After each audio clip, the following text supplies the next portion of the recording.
लालू प्रसाद यादव जी प्रधानमंत्री के नैरेटिव पर चढ़ जाएंगे, नरेंद्र मोदी के नैरेटिव पर चढ़ जाएंगे। मुंबई जा रहे थे और आज जो है उनको क्या खामोशी हो गया। मौनी अमावस्या तो बीत गया, अब कौन मौन धारण कर लिए हैं। किसी ने कहा कि जीभ उखाड़ लेंगे, जीव काटने उखाड़ने का काम बीजेपी के ही वाले, किसी ने कहा, कैसे बीजेपी के ही लोग गए थे ना। बीजेपी के कौन से पद पर वो लोग थे? क्या नीतीश कुमार जी के समकालीन थे क्या? कहे सम्राट चौधरी कहे तभी एक ये कहे। अरे भाई, नैतिक जिम्मेवारी जितने बड़े पद पर आप रहते हैं उतनी ज्यादा आपकी होती है।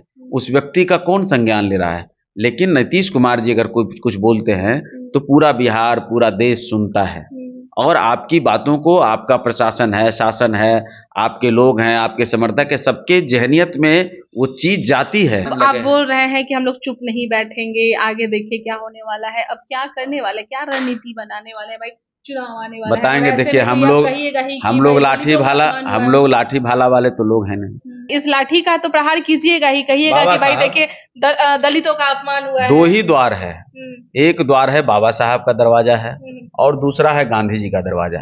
हम दोनों के दरवाजे पे जाएंगे और उनकी आत्मा से जरूर बात करेंगे। कैसे बात कीजिएगा? बात करेंगे, वो लोगों को समझ में आएगा। जिनको ये लोग दिन रात बेचने का काम करते हैं, भीम संवाद करते हैं, कर्पूरी संवाद करते हैं, गांधी जी को बेचते हैं, लोहिया जी को बेचते हैं, जेपी जी को बेचते हैं। नमस्कार, बहुत स्वागत है आपका लाइव बिहार में। मैं आपके साथ रूपम।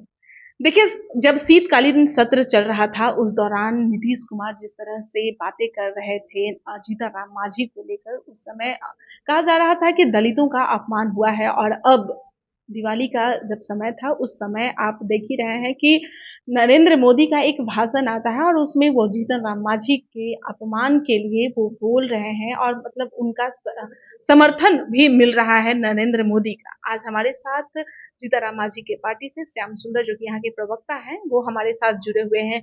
अब तो प्रधानमंत्री का भी आप लोगों को समर्थन मिल गया, अब आगे आप लोग क्या करने वाले हैं? देखिए आगे तो अब देखिए, जिस तरह से मुख्यमंत्री जी ने वार्ता की है और जिस तरह का उन्होंने शब्दों का इस्तेमाल किया है, हम सब आहत हैं और पूरा देश इससे आहत है। एक मुख्यमंत्री के पद पर जो व्यक्ति रहा हो, चलिए आपके मन में किसी दलित के लिए, किसी अति महादलित परिवार से जो आते हैं उनके लिए, किसी अल्पसंख्यक अति पिछड़ा वर्ग के लोगों के लिए आपका भाव जो है वो अपनी जगह है, आप उसका प्रकटीकरण करिए। लेकिन जिस पद पर आप हैं उस पद पर बैठे हुए किसी व्यक्ति का माने आप कह लीजिए, अगर आपने कहा तो उस पद की गरिमा को आपने ठेस पहुंचाया, तो इसके लिए तो मुख्यमंत्री जी को तत्काल इस्तीफा देना चाहिए। और माननीय प्रधानमंत्री जी का हम लोग भी शुक्रिया अदा करते हैं कि उन्होंने इस पर नोटिस लिया और अपनी बात कही। और हम लोग आगे अब इसके लिए एक लंबी लड़ाई की तैयारी कर रहे हैं। निश्चित तौर पर मुख्यमंत्री जी को और उनके साथ जो आज मौन व्रत धारण किए हुए हैं, लालू प्रसाद यादव जी पूरी तरह से देखिए कितना एक्टिव रहते थे, हर बात पे बोलना।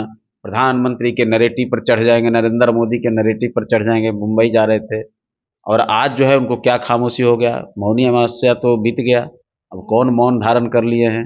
या इंडिया अलायंस के तमाम लोग, भारत जोड़ो आंदोलन, क्या क्या यात्रा करने वाले राहुल गांधी को आज दलित का अपमान हुआ है। वही आरजेडी की या जदयू को सुने तो वो लोग कहते नजर आते हैं कि भाई यही जीतन राम मांझी है। जब मंदिर में गए थे तो उसके बाद इनके निकलने के बाद पूरा धुलाया गया था, उस समय इससे किसी पार्टी का क्या लेना देना है? चलिए वो एक विषय है, वो सामाजिक विषय है। लेकिन अगर किसी ने किया तो क्या आप उसका माने आपको क्या लग रहा है, तो आपको क्या लग रहा है कि उससे ज्यादा हम बढ़ के जीप निकालने की बात कह तो फिर आपको क्या लग रहा है कि उससे ज्यादा हम बढ़ चढ़ के करें? मतलब और जिसकी बात वही पार्टी में जाके वो मिल गए हैं। पार्टी कौन है? क्या हिंदू धर्म के किसी भी जगह पर कुछ होता है तो उसके लिए भारतीय जनता पार्टी जिम्मेदार है। उसका मतलब हिंदू का केवल एक पूरा मतलब कह लीजिए कि जिम्मेवारी केवल भारतीय जनता पार्टी की है। सामाजिक विषयों को आप राजनीतिक विषयों में ला करके और अपनी चीजों को जो ढकने का प्रयास कर रहे हैं। चलिए किसी ने कहा कि जीभ उखाड़ लेंगे, जीभ काटने उखाड़ने का काम बीजेपी के ही वाले, किसी ने कहा, कैसे बीजेपी के ही लोग गए थे ना। बीजेपी के कौन से पद पर वो लोग थे? क्या नीतीश कुमार जी के समकालीन थे क्या? और अगर उन्होंने कहा मुख्यमंत्री या कहे सम्राट चौधरी कहे तभी एक ये कहे। अरे भाई, नैतिक जिम्मेवारी जितने बड़े पद पर आप रहते हैं उतनी ज्यादा आपकी होती है। उस व्यक्ति का कौन संज्ञान ले रहा है? लेकिन नीतीश कुमार जी अगर कोई कुछ बोलते हैं तो पूरा बिहार, पूरा देश सुनता है और आपकी बातों को आपका प्रशासन है, शासन है, आपके लोग हैं, आपके समर्थक है, सबके ज़हनियत में वो चीज़ जाती है और वो उसी के अनुरूप व्यवहार करते हैं। आज जो लोग ये बोल रहे हैं, सच्चाई है कि अगर प्रधानमंत्री नीतीश कुमार जी अगर वो बात नहीं बोलते, तो ये लोग भी नहीं बोलते। अब स्थिति कितनी देखिए विपरीत होती है कि अब मुख्यमंत्री जी बोल रहे हैं, उसके लिए उन लोगों को माफ़ी मांगने के बजाय और कोई कांग्रेस के मतलब मुख्य नेता के द्वारा जो बिहार कांग्रेस है और आरजेडी ने भी अपना पल्ला झाड़ा है, किसी ने सपोर्ट नहीं किया है, लेकिन मुख्यमंत्री बोले हैं इसलिए लोग उस पर अपना अनाप शनाप कुछ भी अच्छा मुझे ये बताइए कि आप बोल रहे हैं कि हम लोग चुप नहीं बैठेंगे, आगे देखिए क्या होने वाला है। अब क्या करने वाले, क्या रणनीति बनाने वाले हैं भाई? चुनाव आने वाला है, बताएंगे। देखिए हम लोग लाठी भाला वाले तो लोग हैं नहीं। हम लोग लाठी भंजावन तेल पिलावन वाली रैली भी नहीं कर सकते। हमारी जाति, हमारे समर्थक, हमारे लोग उतने न लाठी से मजबूत हैं, न पैसे से मजबूत हैं। चुनाव आने वाला है, चुनाव से पहले तो इस लाठी को तो आप पिजाइएगा ना भाई, इस लाठी का तो प्रहार कीजिएगा ही, कहिएगा कि भाई देखिए दलितों का अपमान हुआ है। दो ही द्वार है, एक द्वार है बाबा साहब का दरवाजा है और दूसरा है गांधी जी का दरवाजा।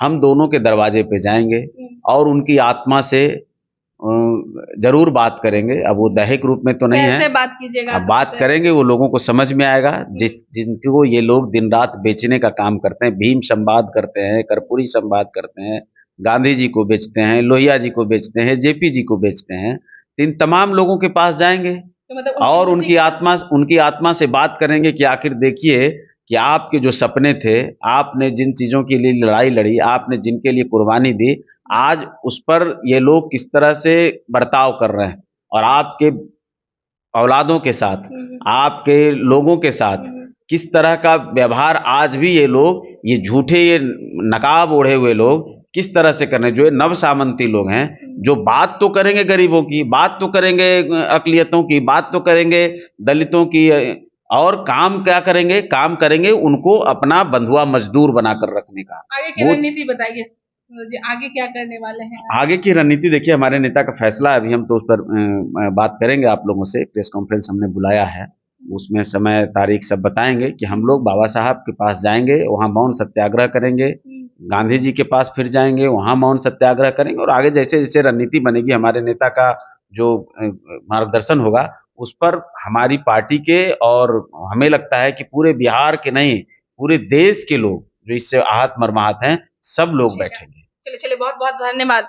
तो देखिए श्याम सुंदर जो कि हम के प्रवक्ता हैं और आपने सुना, देखिए साफ तौर पे मैं आपको बताना चाहूंगी कि देखिए चुनाव आने वाला है और चुनाव से पहले नीतीश कुमार का यह बयान जाना दलित नेता के बारे में, और अब चुनाव पे प्रभाव तो पड़ेगा, यानी कि घिर गए हैं पूरे तरीके से नीतीश कुमार, क्योंकि अब तो यही कहा जाएगा कि भाई देखिए दलित का किस तरह से अपमान किया गया है, दलितों के ये नेता नहीं है, दलितों के बारे में ये सोचते नहीं है। प्रधानमंत्री भी अपने भाषण में कह रहे हैं कि दलित के नेता का नीतीश कुमार किस तरह से अपमान करते हैं, चाहे रामविलास पासवान हो या फिर जीतन राम मांझी। अब देखिए चुनाव आने वाला है, चुनाव से पहले यह असर तो पड़ेगा ही। चलिए तो ये लोग जाएंगे अब बाबा भीमराव अंबेडकर के मूर्ति के पास और महात्मा गांधी के मूर्ति के पास, और उनके आत्मा से बात करने की कोशिश करेंगे, मौन धारण करके कि भाई अब देखिए आप जिस देश को आजाद करवाए थे, देखिए जिस देश को आप बनाने की कोशिश कर रहे थे, आज वह देश किस ओर बढ़ रहा है और नीतीश कुमार कैसे दलितों का अपमान कर रहे हैं। चलिए और भी लोगों से हम बात करेंगे, अभी के लिए इतना ही। बने रहे लाइव बिहार के साथ, धन्यवाद। लाइव बिहार यूट्यूब पर सब्सक्राइब और फेसबुक पर लाइक जरूर करें।